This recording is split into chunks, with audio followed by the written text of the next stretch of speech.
કેમ છો મિત્રો? મજામાં ને?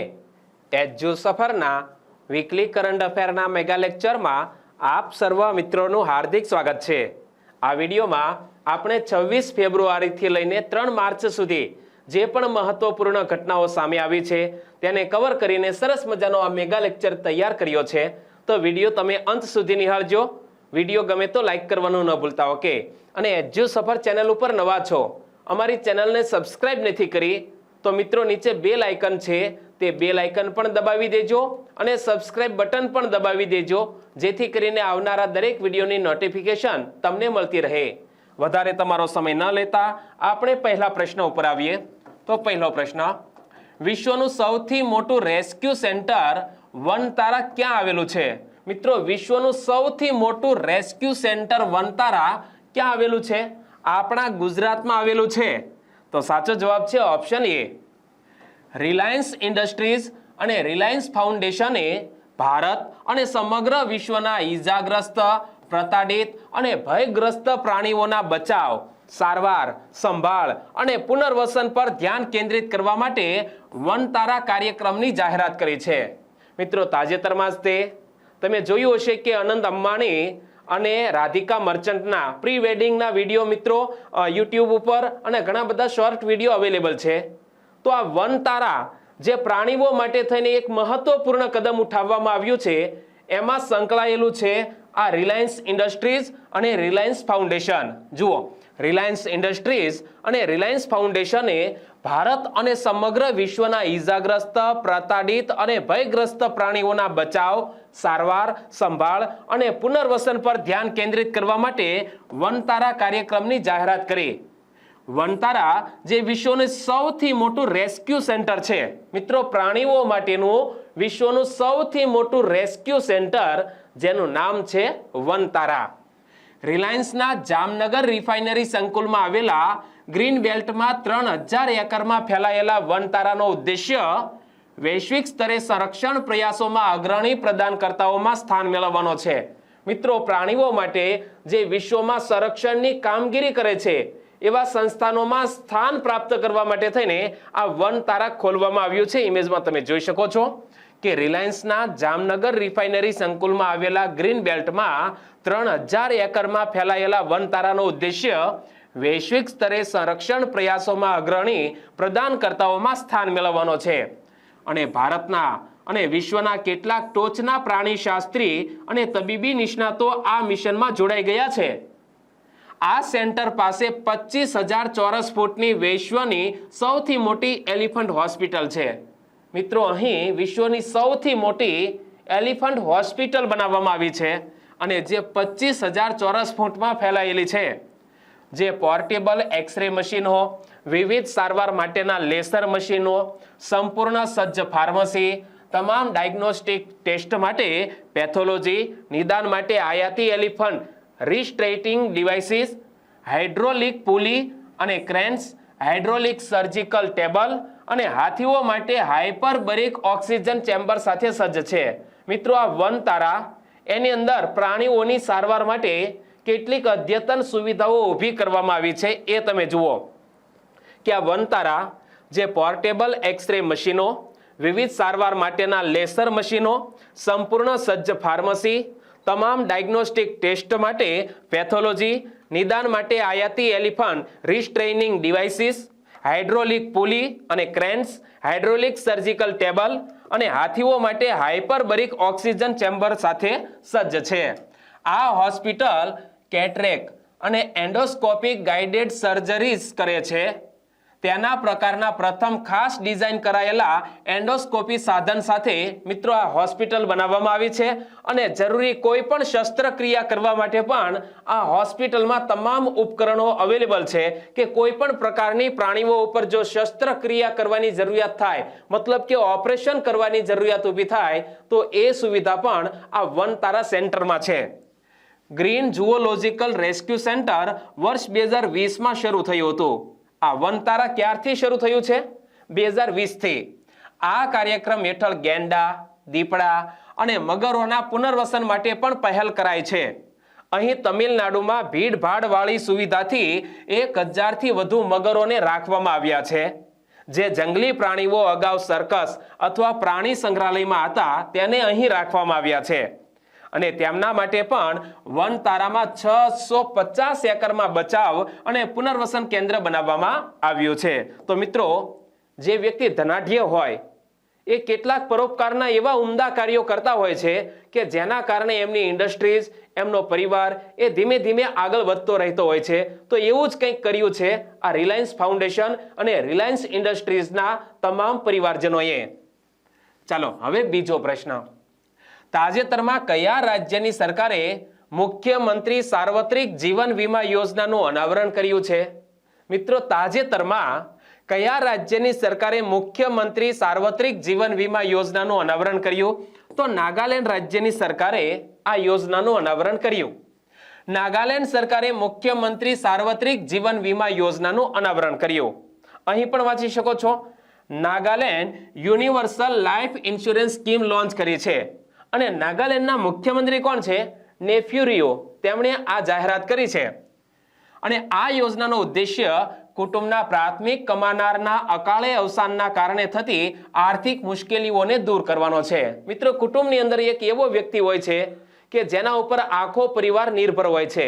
આ વ્યક્તિ સવારે કામે જાય છે અને સાંજે કમાઈને લાવે ત્યારે આ પરિવારનું ભરણ પોષણ થતું હોય છે।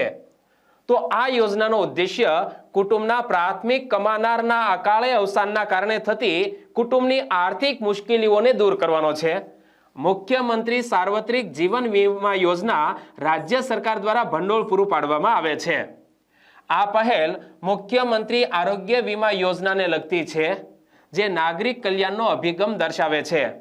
મુખ્યમંત્રી સાર્વત્રિક જીવન વીમા યોજનાનો પ્રાથમિક ઉદ્દેશ્ય શિક્ષણ, આરોગ્ય અને સામાજિક તેમજ આર્થિક સ્થિરતા સહિત જીવનના વિવિધ પાસાઓ પર કુટુંબના કમાનારને ગુમાવવાની અસરોને ઘટાડવાનો છે।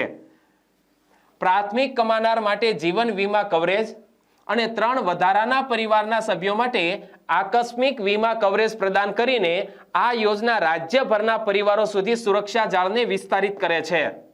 અને મિત્રો, અહીં આપણે પરિવાર કલ્યાણને લઈને લોન્ચ કરવામાં આવેલી નાગાલેન્ડ સરકારની એક યોજનાની વાત કરીએ તો નાગાલેન્ડના મુખ્યમંત્રી છે નેફ્યુ રિયો, નાગાલેન્ડના રાજ્યપાલ છે લા ગણેશન અને નાગાલેન્ડની રાજધાની છે કોહિમા।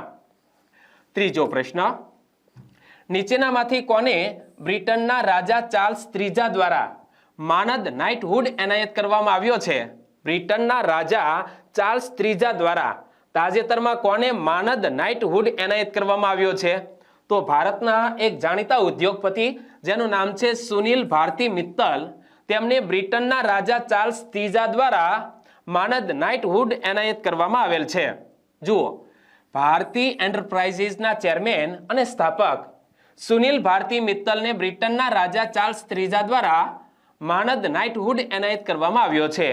મિત્રો, આપણા કેટલાક એવા ક્રાંતિકારીઓ જેમને બ્રિટન સરકાર જ્યારે ભારત દેશમાં રાજ કરતી હતી ને ત્યારે આપણા કેટલાક લેખકોને, કેટલાક સ્વતંત્રતા સેનાનીઓને નાઇટહુડનો ખિતાબ આપતી હતી અને જ્યારે ભારત અને બ્રિટન વચ્ચે સંઘર્ષો થયા ત્યારે નાઇટહુડની પદવી પરત પણ કરી દીધેલી। તો અત્યારે બ્રિટનના રાજા ચાર્લ્સ ત્રીજા દ્વારા ભારતના જાણીતા ઉદ્યોગપતિ સુનિલ ભારતી મિત્તલને માનદ નાઇટહુડ એનાયત કરવામાં આવ્યો છે। આ પુરસ્કાર યુનાઇટેડ કિંગડમ અને ભારત વચ્ચેના વ્યાવસાયિક સંબંધોને ઉત્તેજન આપવામાં સુનિલ ભારતી મિત્તલની મહત્વપૂર્ણ ભૂમિકાને સ્વીકારે છે।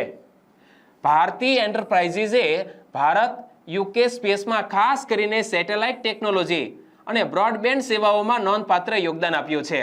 મિત્રો, સુનિલ ભારતી મિત્તલ જેમણે ભારતી એન્ટરપ્રાઇઝીસની સ્થાપના કરેલી છે અને આ ભારતી એન્ટરપ્રાઇઝીસે ભારત યુકે સ્પેસમાં ખાસ કરીને સેટેલાઇટ ટેકનોલોજી અને બ્રોડબેન્ડ સેવાઓમાં નોંધપાત્ર યોગદાન આપ્યું છે। આ અગાઉ માનદ નાઇટહુડ ભારતીય પ્રાપ્તકર્તાઓમાં રતન ટાટા, રવિશંકર અને જમશેદ ઈરાનીનો સમાવેશ થાય છે। મિત્રો, કયા કયા વ્યક્તિઓને બ્રિટનના રાજા દ્વારા માનદ નાઇટહુડનો ખિતાબ આપવામાં આવેલો? તો એમાં અગાઉ રતન ટાટા, રવિશંકર અને જમશેદ ઈરાનીને આ પુરસ્કાર પ્રાપ્ત થયેલો, જેને સ્વર્ગસ્થ રાણી એલિઝાબેથ બીજા દ્વારા પુરસ્કાર આપવામાં આવ્યો હતો અને અત્યારે સુનિલ ભારતી મિત્તલને નાઇટહુડ આપવામાં આવ્યો।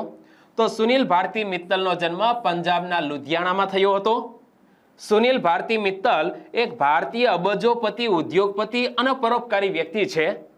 તેઓ ભારતી એન્ટરપ્રાઇઝીસના સ્થાપક અને ચેરમેન છે, જે ટેલિકોમ, વીમો, રિયલ એસ્ટેટ, શિક્ષણ, મોલ્સ, હોસ્પિટાલિટી, એગ્રી અને ફૂડ ઉપરાંત અન્ય સાહસોમાં વૈવિધ્યસભર રુચિ ધરાવે છે. અને જ્યારે બ્રિટનના રાજા ચાર્લ્સ ત્રીજા દ્વારા ભારતી મિત્તલને મિત્રો આ પુરસ્કાર આપવામાં આવ્યો છે. તો બ્રિટનના રાજા ચાર્લ્સ ત્રીજા ઇમેજમાં તમે જોઈ શકો છો. બ્રિટનના વડાપ્રધાન છે ઋષિ સુનક, જે ભારતીય મૂળના છે. બ્રિટનની રાજધાની છે લંડન અને બ્રિટનનું ચલણી નાણું છે પાઉન્ડ સ્ટર્લિંગ. તો મિત્રો નામ તો યાદ રાખી લીધું ને. સુનિલ ભારતી મિત્તલને નાઇટહુડ એનાયત કરવામાં આવ્યો છે. ચોથો પ્રશ્ન, કોને નેશનલ સિક્યુરિટી ગાર્ડના ડિરેક્ટર જનરલ તરીકે નિયુક્ત કરવામાં આવ્યા છે? તો તાજેતરમાં એનએસજી નેશનલ સિક્યુરિટી ગાર્ડના ડિરેક્ટર જનરલ તરીકે નિયુક્ત કરવામાં આવ્યા છે દલજીતસિંહ ચૌધરીને. ઇમેજમાં દલજીતસિંહ ચૌધરીને તમે જોઈ શકો છો. 1990ની બેચના આઈપીએસ અધિકારી દલજીતસિંહ ચૌધરીને નેશનલ સિક્યુરિટી ગાર્ડના ડિરેક્ટર જનરલ તરીકે નિયુક્ત કરવામાં આવ્યા છે. દલજીતસિંહ ચૌધરી હાલમાં સશસ્ત્ર સીમા બળના ડીજી તરીકે સેવા આપી રહ્યા છે અને હવે તેઓ એનએસજીનું નેતૃત્વ કરવાની વધારાની જવાબદારી સંભાળશે. એનએસજીને સામાન્ય રીતે બ્લેક કેટ્સ એટલે કે કાળી બિલાડી તરીકે ઓળખવામાં આવે છે. એનએસજી ગૃહ મંત્રાલય હેઠળનું ભારતનું આતંકવાદ વિરોધી એકમ છે. તેની સ્થાપના ઓપરેશન બ્લુ સ્ટાર બાદ આતંકવાદ પ્રવૃત્તિઓનો સામનો કરવા અને રાજ્યોને આંતરિક વિક્ષેપ સામે રક્ષણ આપવા માટે કરવામાં આવી હતી. મિત્રો આ ખાસ યાદ રાખવાની બાબતો છે કે એનએસજીને કાળી બિલાડી એટલે કે બ્લેક કેટ્સ તરીકે ઓળખવામાં આવે છે. એનએસજી ગૃહ મંત્રાલય હેઠળનું ભારતનું આતંકવાદ વિરોધી એકમ છે અને તેની સ્થાપના ઓપરેશન બ્લુ સ્ટાર બાદ આતંકવાદી પ્રવૃત્તિઓનો સામનો કરવા અને રાજ્યોને આંતરિક વિક્ષેપ સામે રક્ષણ આપવા માટે કરવામાં આવી હતી. તો મારે તમને એક પ્રશ્ન પૂછવો છે કે આપણે ઓપરેશન બ્લુ સ્ટાર શા માટે ચલાવ્યું હતું, એનું કારણ શું હતું? એનો જવાબ નીચે કમેન્ટ બોક્સમાં તમારે લખવાનો છે. ઓકે. અને નેશનલ સિક્યુરિટી ગાર્ડને નેશનલ સિક્યુરિટી ગાર્ડ એક્ટ 1986 હેઠળ ભારતની સંસદમાં ઔપચારિક સ્વરૂપ આપવામાં આવ્યું હતું. એનએસજી ભારતના 7 કેન્દ્રીય સશસ્ત્ર પોલીસ દળો પૈકીનું એક છે અને તેનું આદર્શ વાક્ય શું છે? સર્વત્ર સર્વોત્તમ સુરક્ષા. ગુજરાતી કરીએ તો સર્વવ્યાપી સર્વશક્તિમાન સુરક્ષા એ નેશનલ સિક્યુરિટી ગાર્ડનું ધ્યેય વાક્ય છે. અને એનએસજીની સ્થાપના 16 ઓક્ટોબર 1984માં થઈ. એનએસજીનું હેડક્વાર્ટર નવી દિલ્હીમાં આવેલું છે. અહીં તેનો ઓફિશિયલ લોગો પણ જોઈ શકો છો. નેશનલ સિક્યુરિટી ગાર્ડ ભારતના ગૃહ મંત્રાલય હેઠળ તે કાર્ય કરે છે. તેનું આદર્શ વાક્ય છે સર્વત્ર સર્વોત્તમ સુરક્ષા. પાંચમો પ્રશ્ન, કોના દ્વારા ધ ઓબેરોય ખાતે પોષણ ઉત્સવનું આયોજન કરવામાં આવ્યું હતું? મિત્રો કોના દ્વારા ધ ઓબેરોય ખાતે પોષણ ઉત્સવનું આયોજન કરવામાં આવ્યું? મહિલા અને બાળ વિકાસ મંત્રાલય દ્વારા. મહિલા અને બાળ વિકાસ મંત્રાલયે 29મી ફેબ્રુઆરી 2024ના રોજ ધ ઓબેરોય ખાતે પોષણ ઉત્સવનું આયોજન કર્યું હતું અને આ કાર્યક્રમનો હેતુ સારા પોષણને પ્રોત્સાહન આપવાનો હતો અને સારા પોષણ પ્રથાઓને પ્રોત્સાહન આપીને કુપોષણ સામે લડવા માટે ભારતના ચાલી રહેલા પ્રયાસોને પ્રકાશિત કરવામાં આવ્યા હતા. મિત્રો આપણા મહિલા અને બાળ વિકાસ મંત્રાલયના મંત્રી કોણ છે? સ્મૃતિ ઈરાની. તે પણ આ પ્રસંગે ઉપસ્થિત રહ્યા હતા અને કાર્યક્રમનું નામ છે પોષણ ઉત્સવ. અને આ કાર્યક્રમનો હેતુ સારા પોષણને પ્રોત્સાહન આપવાનો અને સારા પોષણ પ્રથાઓને પ્રોત્સાહન આપીને કુપોષણ સામે લડવા માટે ભારતમાં ચાલી રહેલા પ્રયાસોને પ્રકાશિત કરવામાં આવેલ છે. આ કાર્યક્રમમાં મહિલા અને બાળ વિકાસ અને લઘુમતી બાબતોના કેન્દ્રીય મંત્રી શ્રીમતી સ્મૃતિ ઈરાની અને બિલ એન્ડ મેલિન્ડા ગેટ્સ ફાઉન્ડેશનના સહ-અધ્યક્ષ બિલ ગેટ્સ મુખ્ય અતિથિ તરીકે ઉપસ્થિત રહ્યા હતા. આ કાર્યક્રમમાં મહિલા અને બાળ વિકાસ મંત્રાલય દ્વારા તૈયાર કરાયેલ અને દીનદયાળ સંશોધન સંસ્થા દ્વારા ક્યુરેટ કરાયેલ પોષણ ઉત્સવ પુસ્તકનું વિમોચન કરવામાં આવ્યું હતું. તેમજ આ કાર્યક્રમમાં કાર્ટૂન ગઠબંધનની શરૂઆતની જાહેરાત કરવામાં આવી હતી. અને આ કાર્ટૂન ગઠબંધનનો ઉદ્દેશ્ય MWCD સાથે સહયોગ દ્વારા પોષણના હેતુઓને ટેકો આપવાનો છે। મિત્રો, ministry of women's and child development સાથે સહયોગ દ્વારા પોષણને હેતુ આપવા માટે થઈને આ કાર્ટૂન નેટવર્ક એટલે કે કાર્ટૂન જે જુદી જુદી સિરિયલોમાં લીડ પાત્રો હોય છે તેને એક આપણે વ્યક્તિઓ પ્રેરણા લઈ શકે એ માટે એને સેલિબ્રિટી તરીકે રેખાંકિત કરવાનો છે। તો આ કાર્યક્રમમાં કાર્ટૂન ગઠબંધનની જાહેરાત કરવામાં આવી હતી, જેનો ઉદ્દેશ્ય ministry of women and children development સાથે સહયોગ દ્વારા પોષણના હેતુને ટેકો આપવાનો હતો।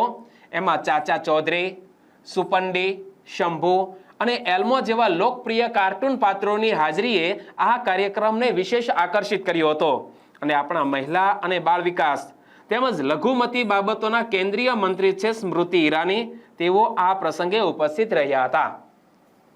છઠ્ઠો પ્રશ્ન, ડીઆરડીઓએ very short range air defence system મિસાઇલનું સફળ ફ્લાઇટ પરીક્ષણ ક્યાંથી કર્યું હતું? મિત્રો, ડીઆરડીઓએ સંરક્ષણ ક્ષેત્રે એક બીજી મોટી ઉપલબ્ધિ હાંસલ કરી છે અને તે છે very short range air defence system મિસાઇલનું સફળ પરીક્ષણ। એ પરીક્ષણ કરવામાં આવ્યું છે ઓડિશાના દરિયાકાંઠેથી। ડીઆરડીઓએ 28મી ફેબ્રુઆરી અને 29મી ફેબ્રુઆરી 2024ના રોજ very short range air defence system very short range air defence system મિસાઇલના 2 સફળ ફ્લાઇટ પરીક્ષણો કર્યા હતા। આ પરીક્ષણો જમીન પર આધારિત પોર્ટેબલ લોન્ચરથી કરવામાં આવ્યા હતા। અહીં તમે જોઈ શકો છો, જમીન ઉપરના આ પોર્ટેબલ લોન્ચર ઉપરથી આ સફળ મિસાઇલ પરીક્ષણો કરવામાં આવ્યા છે, જેણે ઓડિશાના દરિયાકાંઠે વિવિધ અવરોધ દ્રશ્યો હેઠળ હાઈ સ્પીડ માનવ રહિત હવાઈ લક્ષ્યોને અટકાવવા અને નાશ કરવાની સિસ્ટમની ક્ષમતા દર્શાવી હતી। મતલબ કે બંને પરીક્ષણો સફળ રહ્યા છે।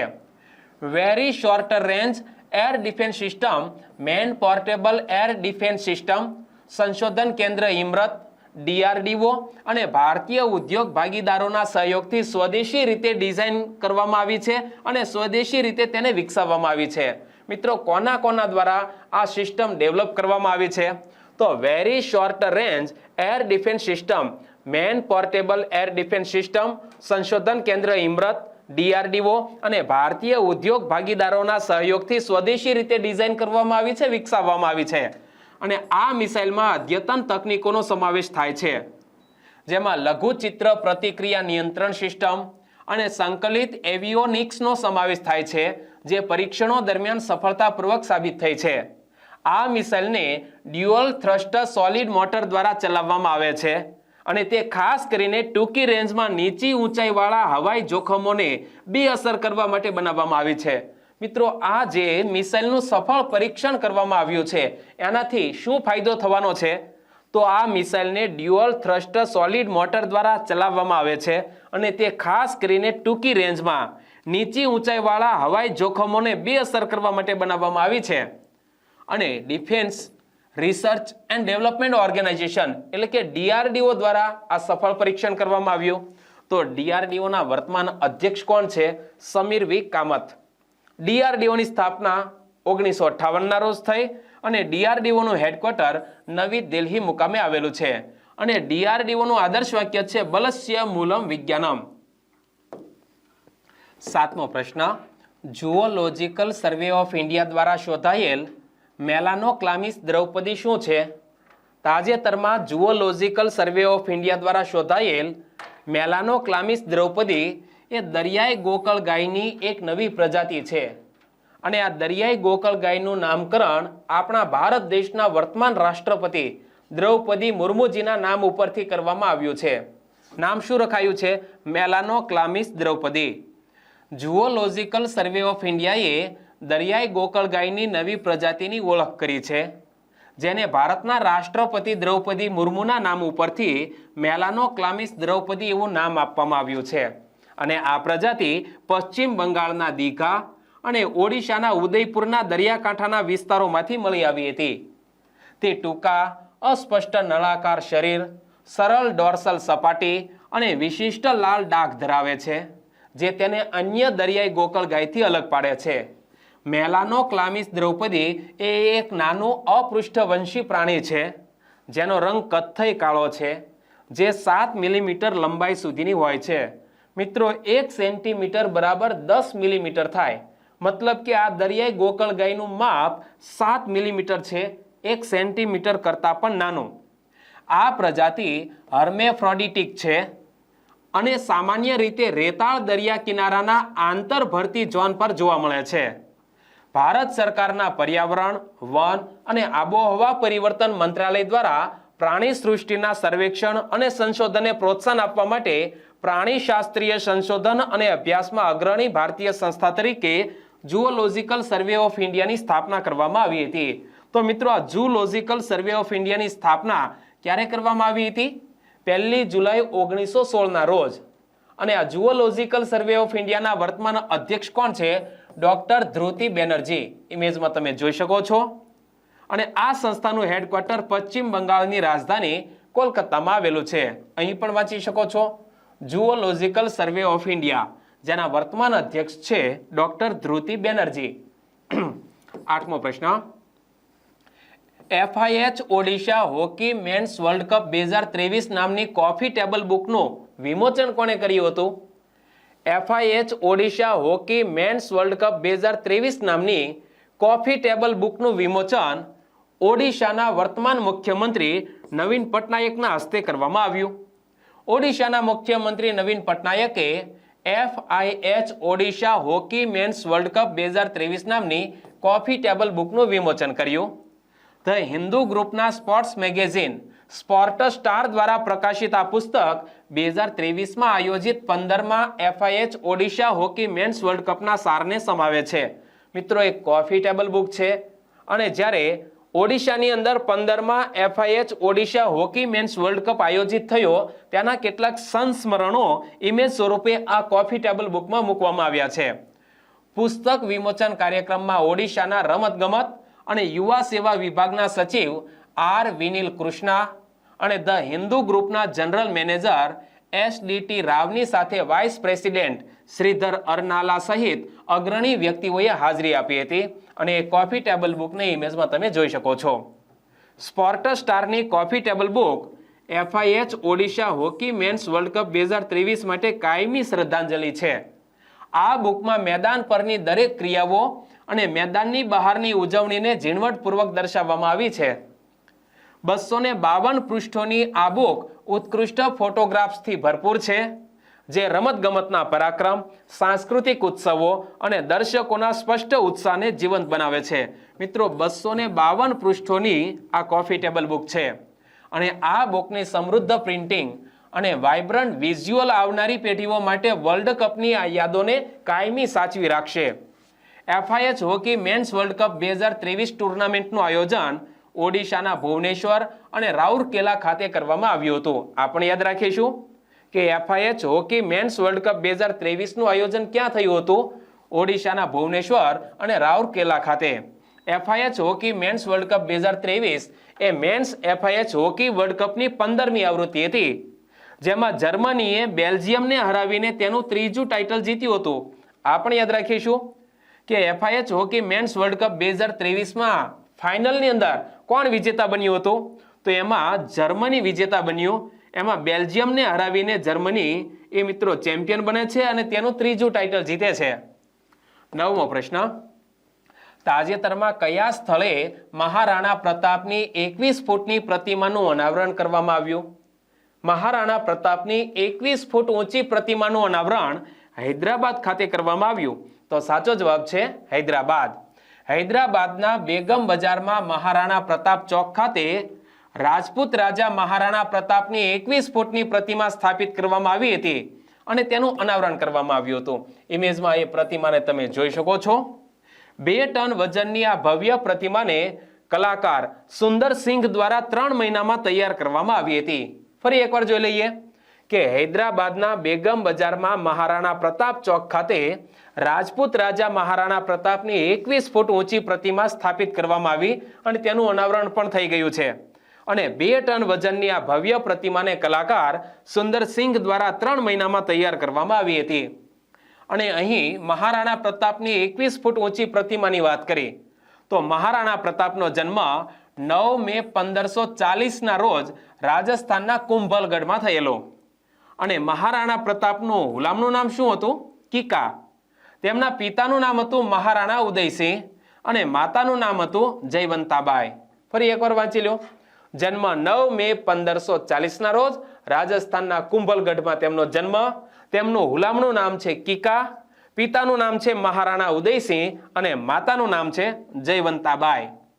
પિતા મહારાણા ઉદયસિંહ જેઓ મેવાડના સિસોદિયા રાજવંશના રાજપૂત રાજા હતા. મિત્રો કયા વંશના હતા મહારાણા પ્રતાપ? સિસોદિયા વંશના. અને વર્ષ 1576 મહારાણા પ્રતાપ અને અકબર વચ્ચે કયું યુદ્ધ થયું હતું? હલ્દી ઘાટીનું યુદ્ધ. દુશ્મનોથી ઘેરાઈ ચૂકેલા મહારાણા પ્રતાપને શક્તિસિંહે બચાવ્યા હતા. મિત્રો હલ્દી ઘાટી આવું નામ કેમ પડ્યું? કારણ કે હળદર જેવા પીળા પથ્થરોની આખે આખી આ ઘાટી છે, એટલે આ યુદ્ધનું નામકરણ થયું છે હલ્દી ઘાટીનું યુદ્ધ. કોની કોની વચ્ચે થયું હતું? તો ખાસ યાદ રાખીશું, મહારાણા પ્રતાપ અને અકબર વચ્ચે થયું હતું. અને દુશ્મનોથી ઘેરાઈ ચૂકેલા મહારાણા પ્રતાપને શક્તિસિંહે બચાવ્યા હતા. આ યુદ્ધમાં તેમના પ્રિય ઘોડા ચેતકનું અવસાન થયું હતું. હલ્દી ઘાટીના યુદ્ધમાં મહારાણા પ્રતાપના પ્રિય ઘોડા ચેતકનું અવસાન થાય છે. કપરા દિવસોમાં દાનવીર ભામાશાહે મહારાણા પ્રતાપના 25,000 રાજપૂતોને 12 વર્ષ સુધી ચાલે તેટલું અનુદાન આપ્યું હતું. મહારાણા પ્રતાપ હલ્દી ઘાટીના યુદ્ધમાં હારી જાય છે. તેના કપરા દિવસોમાં એક દાનવીર ભામાશાહ તેમની વારે આવે છે અને મહારાણા પ્રતાપના 25,000 રાજપૂતોને 12 વર્ષ સુધી ચાલે તેટલું અનુદાન આપે છે. મહારાણા પ્રતાપ પર રીમા હુજા દ્વારા એક પુસ્તક લખાયેલું છે. પુસ્તકનું નામ છે મહારાણા પ્રતાપ ધ ઇનવિન્સિબલ વોરિયર. અને એ પુસ્તકનું મુખપૃષ્ઠ પણ ઇમેજમાં તમે જોઈ શકો છો. અહીં વાંચો, મહારાણા પ્રતાપ ધ ઇનવિન્સિબલ વોરિયર, અને જેના લેખક છે રીમા હુજા. મહારાણા પ્રતાપ પર લખાયેલા પુસ્તક હિન્દવા સૂર્ય મહારાણા પ્રતાપના લેખક વિજય નાહર છે. અને એ પુસ્તકનું ફ્રન્ટ પેજ પણ ઇમેજમાં તમે જોઈ શકો છો. હિન્દવા સૂર્ય મહારાણા પ્રતાપ, જેના લેખક છે વિજય નાહર. 19 જાન્યુઆરી 1597 રોજ શિકાર કરવા જતા અકસ્માતમાં થયેલી ઈજાઓના કારણે માત્ર 56 વર્ષની ઉંમરે મહારાણા પ્રતાપનું અવસાન થયું હતું. 10મો પ્રશ્ન, કયા બે દેશ વચ્ચે દરિયાઈ કવાયત સમુદ્ર લક્ષ્મણ યોજવામાં આવી હતી? તો તાજેતરમાં એક નેવલ એક્સરસાઇઝ આયોજિત થઈ જેનું નામ હતું સમુદ્ર લક્ષ્મણ, જે ભારત અને મલેશિયાની નેવલ સેના વચ્ચે આયોજિત થઈ. ભારત અને મલેશિયા વચ્ચે દ્વિપક્ષીય દરિયાઈ કવાયત સમુદ્ર લક્ષ્મણ વિશાખાપટ્ટનમના દરિયાકાંઠે 28 ફેબ્રુઆરીથી 2 માર્ચ 2024 દરમિયાન યોજવામાં આવી હતી. ખાસ યાદ રાખીશું, નેવલ એક્સરસાઇઝનું નામ છે સમુદ્ર લક્ષ્મણ. ભારત અને મલેશિયન નેવી વચ્ચે તે આયોજિત થઈ છે 28 ફેબ્રુઆરીથી લઈને 2 માર્ચ 2024 સુધી. ક્યાં આયોજિત કરવામાં આવી? વિશાખાપટ્ટનમના દરિયાકાંઠે.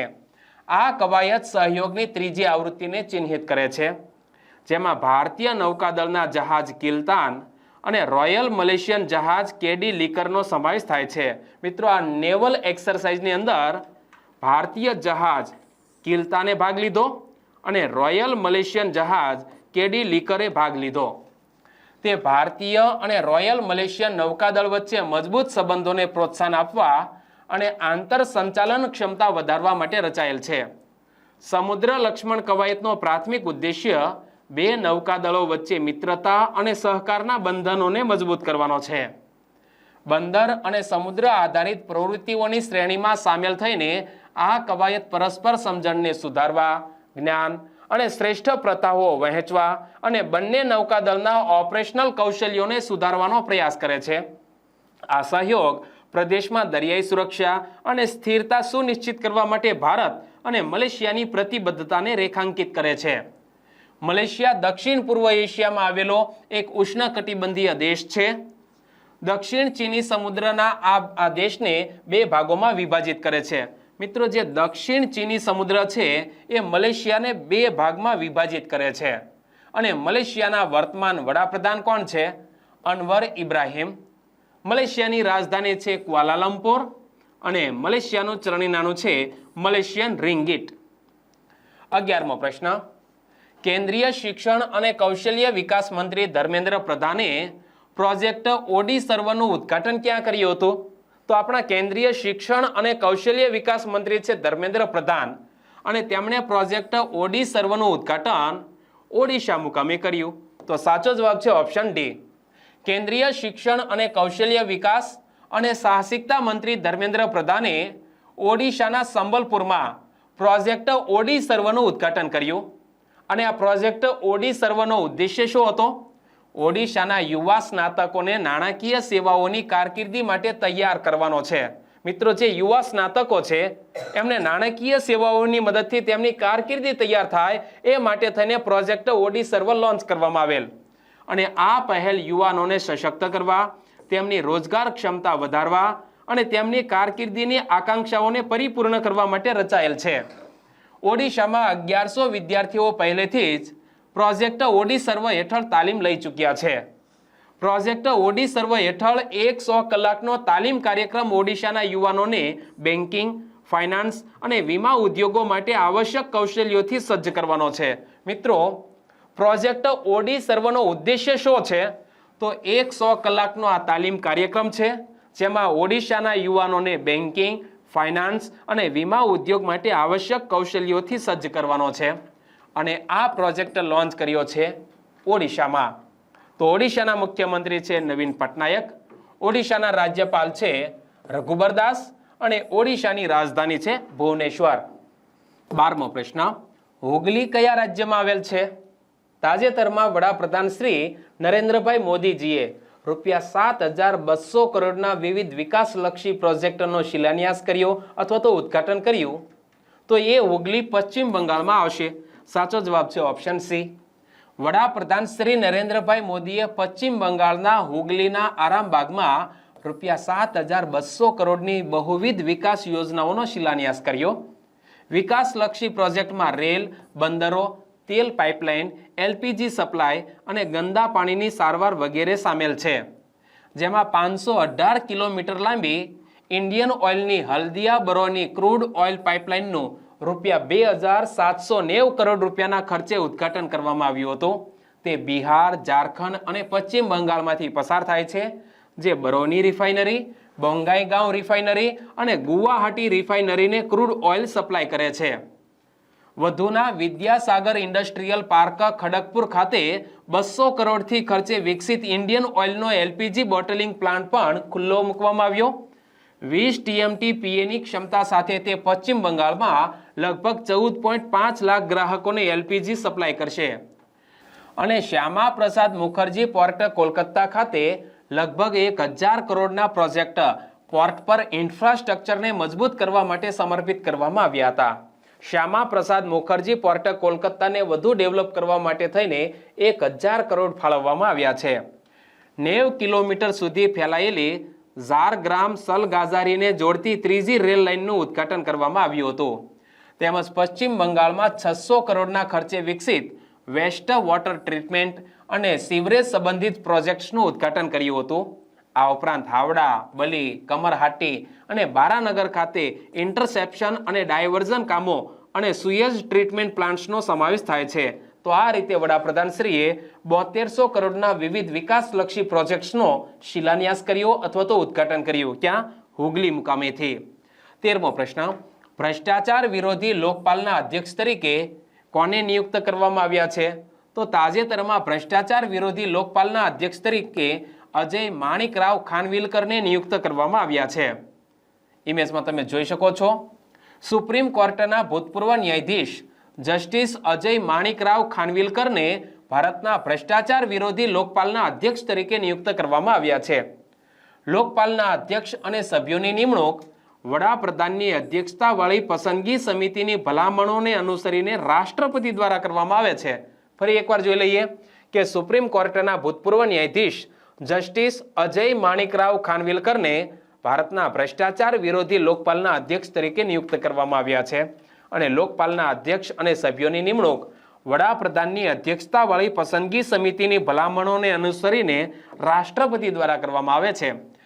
રાષ્ટ્રપતિ ભવન દ્વારા બહાર પાડવામાં આવેલા નોટિફિકેશનમાં લોકપાલ અને અન્ય મુખ્ય સભ્યોની નિમણૂકની પણ જાહેરાત કરવામાં આવી હતી.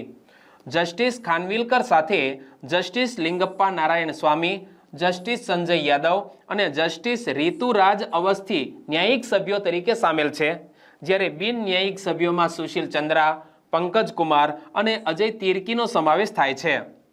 અને અહીં આપણે લોકપાલની વાત કરી તો લોકપાલનો શાબ્દિક અર્થ થાય છે લોકોના રક્ષક અથવા તો લોકોના મિત્ર.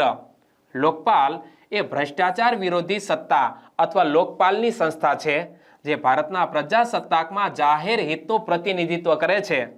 લોકપાલની સ્થાપના લોકપાલ અને લોકાયુક્ત અધિનિયમ 2013 હેઠળ કરવામાં આવી હતી. લોકપાલને લોકપાલ કાયદાના કાર્યક્ષેત્ર અને દાયરામાં આવતા જાહેર કર્મચારીઓ સામેના ભ્રષ્ટાચારના આરોપોની તપાસ કરવાનું કામ સોંપવામાં આવ્યું છે. મિત્રો, લોકપાલનું કામ શું છે? તો જાહેર કર્મચારીઓ સામેના ભ્રષ્ટાચારના આરોપોની તપાસ કરવાનું કામ લોકપાલનું છે. અજય માણિકરાવ ખાનવિલકર પહેલા ઝારખંડ હાઈકોર્ટના ભૂતપૂર્વ મુખ્ય ન્યાયાધીશ જસ્ટિસ પ્રદીપ કુમાર મોહંતી લોકપાલના કાર્યકારી અધ્યક્ષ તરીકે સેવા આપી રહ્યા હતા. અને અહીં આપણે લોકપાલની વાત કરી તો લોકપાલની સ્થાપના 19 માર્ચ 2019ના રોજ થઈ અને આ સંસ્થાનું હેડક્વાર્ટર નવી દિલ્હી મુકામે આવેલું છે, જેનું આદર્શ વાક્ય છે મા ગૃધઃ કસ્ય સિદ્ધવનમ, એટલે કે એનું ગુજરાતી થાય છે કોઈની સંપત્તિ માટે લોભી ન બનો. ચાલો મિત્રો 14મા પ્રશ્ન ઉપર આવીએ. 14મો પ્રશ્ન, નવી દિલ્હીમાં ભારત મંડપમ ખાતે ભારત ટેક્સ 2024નું ઉદ્ઘાટન કોણે કર્યું હતું? ભારત મંડપમ ખાતે ભારત ટેક્સ 2024નું ઉદ્ઘાટન વડાપ્રધાન શ્રી નરેન્દ્રભાઈ મોદીજીએ કર્યું. અહીં પણ વાંચી શકો છો, भारत टैक्स 2024 का हुआ उद्घाटन किया है हमारे प्रधानमंत्री श्री नरेंद्र भाई मोदी जी ने. वडाप्रधान श्री नरेंद्र मोदी जीए नवी दिल्ही में भारत मंडपम खाते भारत टेक्स 2024 નું ઉદ્ઘાટન કર્યું, જે ભારતની સૌથી મોટી ટેક્સટાઇલ ઇવેન્ટ છે, જેમાં ટકાઉપણું, પરિપત્રતા અને આર્થિક વૃદ્ધિ ઉપર ભાર મૂકવામાં આવ્યો હતો. આ ઇવેન્ટમાં 100 દેશોના 3000 થી વધુ પ્રદર્શકો અને વેપારીઓની ભાગીદારી જોવા મળી હતી, જેમાં ભારતના સમૃદ્ધ કાપડ વારસા અને આધુનિક નવીનતાઓનું પ્રદર્શન કરવામાં આવ્યું હતું. વડાપ્રધાન શ્રી નરેન્દ્રભાઈ મોદીએ ભારત ટેક્સ 2024 ને ભારતના પરંપરાગત કાપડ વારસા અને આધુનિક તકનીકી પ્રગતિ વચ્ચેના સેતુ તરીકે પ્રકાશિત કર્યું હતું. તેમણે સમગ્ર દેશમાંથી વિવિધ કાપડ પરંપરાઓની ઉજવણી કરતી એક ભારત શ્રેષ્ઠ ભારતના અભિવ્યક્તિ તરીકે આ ઇવેન્ટની પ્રશંસા કરી હતી. મિત્રો, આપણા ભારતમાં પ્રાચીન સમયથી કાપડ ઉદ્યોગ ખૂબ સારી રીતે વિકસ્યો હતો. અંગ્રેજોના સમયમાં ઔદ્યોગિક ક્રાંતિ ઇંગ્લેન્ડમાં થઈ, જેના પરિણામ સ્વરૂપે ભારતનો કપાસ એ ઇંગ્લેન્ડમાં ગયો અને ત્યાં મશીનરી દ્વારા તૈયાર થયેલું કાપડ એ ભારતમાં ધૂમ મચાવવા લાગ્યું અને પરિણામે ભારત દેશમાં કાપડ માટેનો કાપડ વણાટનો જે ગૃહ ઉદ્યોગ હતો એ પડી ભાંગ્યો હતો. અત્યારે આપણે કાપડના ઉત્પાદનમાં પણ અગ્રેસર છીએ. તો વડાપ્રધાન શ્રી નરેન્દ્ર મોદીજીએ ભારતની વૈશ્વિક બ્રાન્ડ વેલ્યુ વધારવા માટે કસ્તુરી કોટન પહેલ સહિત કપાસ, શણ અને રેશમ ઉત્પાદનને સમર્થન આપતી સરકારી પહેલોની રૂપરેખા પણ આપી હતી. આ ઇવેન્ટે લોકલ ફોર લોકલ અને લોકલ ફોર ગ્લોબલ પહેલ સાથે સંરેખિત કરીને ભારતને એક આકર્ષક રોકાણ અને સોર્સિંગ ડેસ્ટિનેશન તરીકે સ્થાન આપ્યું હતું. 15મો પ્રશ્ન, ભારત સરકારે દેશભરની ઉચ્ચ શૈક્ષણિક સંસ્થાઓમાં કઈ ઝુંબેશ શરૂ કરવાની જાહેરાત કરી હતી? જ્યારે ટૂંક સમયમાં લોકસભાની ચૂંટણી આવી રહી છે, તો તેને અનુલક્ષીને દેશનો દરેક યુવાન એ મતદાન મથકે મત આપવા જાય એ માટે થઈને ભારત સરકારે એક ઝુંબેશ શરૂ કરવાની જાહેરાત કરી છે અને ઝુંબેશનું નામ છે મેરા પહેલા વોટ દેશ કે લીએ. અહીં પણ વાંચી શકો છો, મેરા પહેલા વોટ દેશ કે લીએ નામની ઝુંબેશ એ ઉચ્ચ શૈક્ષણિક સંસ્થાઓમાં શરૂ કરવામાં આવી છે. ભારત સરકારે 27 ફેબ્રુઆરી 2024 થી દેશભરની ઉચ્ચ શૈક્ષણિક સંસ્થાઓમાં મેરા પહેલા વોટ દેશ કે લીએ નામની ઝુંબેશ શરૂ કરવાની જાહેરાત કરી હતી અને આ ઝુંબેશનો હેતુ મતદાનના મહત્વ ઉપર ભાર મૂકતા રાષ્ટ્રની સુધારણા ચૂંટણી પ્રક્રિયામાં યુવાનોમાં સક્રિય ભાગીદારીને પ્રોત્સાહન આપવાનો છે. મિત્રો, દેશના ચૂંટાયેલા પ્રતિનિધિઓ દ્વારા દેશનું સંચાલન થાય છે અને દેશની પ્રગતિ થાય છે, તો દરેક યુવાન મત આપવાથી વંચિત ન રહે એ માટે મેરા પહેલા વોટ દેશ કે લીએ નામની ઝુંબેશ શરૂ કરવામાં આવી છે. અને કેન્દ્રીય શિક્ષણ મંત્રી ધર્મેન્દ્ર પ્રધાન યુવાનોને મતપેટી દ્વારા પોતાનો અવાજ ઉઠાવવા જણાવ્યું હતું તથા પ્રથમ વખતના મતદારો અને યુવાનોને તેમના મતદાન અધિકારનો વ્યાપકપણે ઉપયોગ કરવાની અપીલ કરી હતી. તેમજ ધર્મેન્દ્ર પ્રધાન દ્વારા તમામ ઉચ્ચ શૈક્ષણિક સંસ્થાઓને તેમના કેમ્પસમાં વ્યાપક મતદાર જાગૃતિ કાર્યક્રમો હાથ ધરવા આદેશ આપવામાં આવ્યો હતો અને જેનો ઉદ્દેશ્ય યુવા શક્તિ તરીકેની તેમની ભૂમિકા ઉપર ભાર મૂકતા લોકશાહી પ્રક્રિયામાં સક્રિયપણે જોડાવા માટે યુવાનોને એકત્ર કરવા અને તેમને પ્રેરણા આપવાનો છે. આ પહેલ ચૂંટણીના સર્વોચ્ચ મહત્વ અને વિશ્વની સૌથી મોટી લોકશાહીમાં મતદાન સાથે સંકળાયેલા ગૌરવને દર્શાવે છે. 16મો પ્રશ્ન, સૌથી ઝડપી T20 ઇન્ટરનેશનલ સદી ફટકારનાર જાન નિકોલ લોફ્ટી ઇટન કયા દેશનો છે? માત્ર 33 દડામાં સદી ફટકારી છે અને એ જાન નિકોલ લોફ્ટી ઇટન મિત્રો નામીબિયા દેશનો છે અને તેણે આ સિદ્ધિ નેપાળ સામે હાંસલ કરી. જુઓ, નામીબિયાના ક્રિકેટર જાન નિકોલ લોફ્ટી ઇટને સૌથી ઝડપી T20 ઇન્ટરનેશનલ સદી ફટકારી છે. નેપાળની બોલિંગનો સામનો કરતા જાન નિકોલ લોફ્ટી ઇટને માત્ર 33 બોલમાં સૌથી ઝડપી T20 ઇન્ટરનેશનલ સદી ફટકારી છે. અહીં પણ વાંચી શકો છો, Jan Nicol Loftie scored the fastest century in T20 international cricket. આ સાથે જ તેમણે નેપાળના કુશલ મલના અગાઉના રેકોર્ડને તોડ્યો હતો અને સૌથી ઝડપી T20 ઇન્ટરનેશનલ સદી ફટકારવાની બાબતમાં મિત્રો પહેલા ક્રમે આવી ગયો છે જાન નિકોલ લોફ્ટી ઇટન, જે નામીબિયા દેશનો છે અને નેપાળ સામે અત્યારે જ તાજેતરમાં 33 બોલમાં આ સદી ફટકારી છે. બીજા નંબરે છે કુશલ મલ, એ નેપાળ દેશનો છે અને તેણે નામીબિયા સામે 2023માં માત્ર 34 બોલમાં સેન્ચુરી ફટકારી હતી. મતલબ કે એકબીજાએ પોતપોતાનો બદલો લઈ લીધો છે. ફરી જોઈ લો, જાન નિકોલ લોફ્ટી ઇટન નામીબિયા દેશનો, નેપાળ સામે 33 બોલમાં સદી ફટકારે છે. ગત વર્ષે કુશલ મલ્લે મિત્રો નામીબિયા સામે 34 બોલમાં સદી ફટકારી. આ કુશલ મલ એ નેપાળ દેશનો છે બેટ્સમેન. ડેવિડ મિલર એ દક્ષિણ આફ્રિકાનો જાણીતો ક્રિકેટર. તેણે બાંગ્લાદેશ સામે 2017માં એક સેન્ચુરી ફટકારી હતી અને માત્ર 35 બોલમાં તેણે આ સદી ફટકારી હતી. તો આપણા ભારત દેશના રોહિત શર્માની વાત કરીએ, તેને શ્રીલંકા સામે 2017માં 35 બોલમાં સદી ફટકારી હતી. અને સુદેશ વિક્રમ શેખરા એ ચેક રિપબ્લિકનો ક્રિકેટર છે. તેણે તુર્કી સામે 2019માં 35 બોલમાં સદી ફટકારી હતી. તો અહીં તમે જોઈ શકો છો કે 35 બોલમાં સદી ફટકારનારા 3 ક્રિકેટરો છે. દક્ષિણ આફ્રિકાનો ડેવિડ મિલર, ભારતના રોહિત શર્મા અને ચેક રિપબ્લિકનો સુદેશ વિક્રમ શેખરા. જ્યારે 34 બોલમાં સદી ફટકારનાર કુશલ મલ નેપાળ દેશનો ક્રિકેટર અને જાન નિકોલ લોફ્ટી ઇટન એ નામીબિયા દેશનો માત્ર 33 બોલમાં સદી ફટકારી. 17મો પ્રશ્ન, સરકારી અને ખાનગી સંપત્તિના નુકસાન માટે તોફાનીઓને જવાબદાર ઠેરવવા માટે બિલ રજૂ કરનાર ત્રીજું રાજ્ય કયું બનશે? મિત્રો, સરકારી અને ખાનગી સંપત્તિના નુકસાન માટે તોફાનીઓને જવાબદાર ઠેરવવા માટે બિલ રજૂ કરનાર ત્રીજું રાજ્ય બન્યું છે ઉત્તરાખંડ. ઉત્તરાખંડ સરકાર સરકારી અને ખાનગી સંપત્તિ બંનેને નુકસાન માટે તોફાનીઓને જવાબદાર ઠેરવવા માટે આગામી બજેટ સત્રમાં એક બિલ રજૂ કરશે. જેઓ ઉત્તરાખંડ જાહેર અને ખાનગી મિલકત નુકસાન પુનઃપ્રાપ્તિ વિધેયક રજૂ કરવા માંગે છે અને આ બિલનો ઉદ્દેશ્ય વિરોધ અથવા હડતાલના પરિણામે થયેલા નુકસાન માટે તોફાનીઓને આર્થિક રીતે જવાબદાર બનાવવાનો છે. ક્યારેક એવું બનતું હોય છે કે જ્યારે લોકો હડતાલ ઉપર ઉતરી આવે અને એમના વિરોધ પ્રદર્શનના કારણે ખાનગી અને જાહેર મિલકતોને નુકસાન થતું હોય છે, તો જે આ તોફાનીઓ છે જેમના દ્વારા ખાનગી કે જાહેર મિલકતોને નુકસાન કરવામાં આવ્યું છે, એવા વ્યક્તિઓને જવાબદાર ઠેરવવા માટે થઈને ઉત્તરાખંડ સરકાર ટૂંક સમયમાં એક બિલ લાવી રહી છે. આવો કાયદો ઘડનાર ઉત્તરાખંડ ઉત્તર પ્રદેશ અને હરિયાણા પછી ત્રીજું રાજ્ય બનવાની તૈયારીમાં છે. આ પગલું કાયદો અને વ્યવસ્થા જાળવવા અને જાહેર અને ખાનગી સંપત્તિઓને ગેરકાયદેસર વિનાશથી બચાવવા સરકારના એજન્ડા સાથે સંરેખિત છે. સૂચિત કાયદા હેઠળ ભૂતપૂર્વ ન્યાયાધીશની આગેવાની હેઠળની ટ્રિબ્યુનલને વળતરની રકમ નક્કી કરવા અને અપરાધીઓને રિકવરી નોટિસ જારી કરવાનું કામ સોંપવામાં આવશે. અને ઉત્તરાખંડ સરકાર હવે ટૂંક સમયમાં આ બિલ લાવી રહી છે. તો ઉત્તરાખંડના મુખ્યમંત્રી છે પુષ્કરસિંહ ધામી, ઉત્તરાખંડના રાજ્યપાલ છે ગુરમીતસિંહ, ઉત્તરાખંડની 2 રાજધાની, શિયાળુ રાજધાની દહેરાદૂન અને ઉનાળુ રાજધાની છે ગેરસેન. 18મો પ્રશ્ન, નરેન્દ્ર મોદીજીએ કયા રાજ્યમાં હિન્દુસ્તાન ઉર્વરક એન્ડ રસાયણ લિમિટેડ સિંદરી ફર્ટિલાઇઝર પ્લાન્ટનું ઉદ્ઘાટન કર્યું હતું.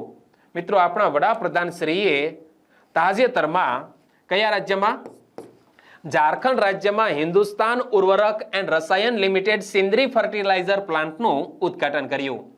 વડાપ્રધાન શ્રી નરેન્દ્રભાઈ મોદીએ ઝારખંડના ધનબાદમાં હિન્દુસ્તાન ઉર્વરક એન્ડ રસાયણ લિમિટેડ HURL સિંદરી ફર્ટિલાઇઝર પ્લાન્ટનું ઉદ્ઘાટન કર્યું અને આ ઉદ્ઘાટન આત્મનિર્ભર ભારતને પ્રોત્સાહન આપવા માટેની સરકારની પ્રતિબદ્ધતાનો પુરાવો છે. ભારતની વાર્ષિક યુરિયાની જરૂરિયાત 360 લાખ મેટ્રિક ટન છે, જ્યારે 2014માં સ્થાનિક ઉત્પાદન માત્ર 225 લાખ મેટ્રિક ટન હતું ત્યારે અછત સ્પષ્ટ થઈ હતી. મિત્રો, આપણા ભારત દેશમાં ખેડૂતોની યુરિયાની જરૂરિયાત વાર્ષિક 360 લાખ મેટ્રિક ટન છે અને તેની સામે 2014માં ઉત્પાદન કેટલું હતું? 225 લાખ મેટ્રિક ટન. તો આ અછતને આ સિંદરી ફર્ટિલાઇઝર છે એ પૂરી કરવામાં મહત્વનો ભાગ ભજવશે. છેલ્લા એક દાયકામાં સંયુક્ત પ્રયાસોએ યુરિયાનું ઉત્પાદન વધારીને 310 લાખ મેટ્રિક ટન કર્યું છે અને તેમ છતાં ખાદ્યને દૂર કરવી અત્યારે અનિવાર્ય છે. સિંદરી પ્લાન્ટનું ઉદ્ઘાટન આ અંતરને દૂર કરવા અને સ્વદેશી ઉત્પાદનને પ્રોત્સાહન આપવા માટે મહત્વપૂર્ણ છે. સિંદરી પ્લાન્ટનું ઉદ્ઘાટન ઝારખંડ, પશ્ચિમ બંગાળ, ઓડિશા, છત્તીસગઢ, મધ્યપ્રદેશ અને બિહાર જેવા રાજ્યોમાં ખાતરનો પૂરતો પુરવઠો સુનિશ્ચિત કરશે. ખાતરો અને વિસ્તરણ સેવાઓની પહોંચને ટેકો આપીને આ પ્લાન્ટ માત્ર કૃષિ ઉત્પાદકતામાં જ મદદ કરતું નથી, પરંતુ પ્રદેશમાં એકંદર આર્થિક વિકાસને પણ ઉત્પ્રેરિત કરે છે. જમશેદપુર પછી ઝારખંડ રાજ્યમાં ધનબાદ બીજા નંબરનું સૌથી વધુ વસ્તી ધરાવતું શહેર પણ છે અને ધનબાદ એ ભારતની કોલસાની રાજધાની તરીકે ઓળખાય છે. પ્રતિષ્ઠિત સંસ્થા ઇન્ડિયન સ્કૂલ ઓફ માઇન્સ, જે હવે IIT ધનબાદ તરીકે ઓળખાય છે, એ પણ આ શહેરમાં આવેલી છે અને કોલસા ઉપરાંત તે માહિતી ટેકનોલોજીમાં પણ વિકસ્યું છે. 19મો પ્રશ્ન, વિશ્વની પ્રથમ વૈદિક ઘડિયાળનું અનાવરણ ક્યાં કરવામાં આવ્યું છે? વિશ્વની પ્રથમ વૈદિક ઘડિયાળનું અનાવરણ ઉજ્જૈનમાં કરવામાં આવ્યું. મધ્યપ્રદેશના ઉજ્જૈનમાં વિશ્વની પ્રથમ વૈદિક ઘડિયાળનું અનાવરણ કરવામાં આવ્યું છે.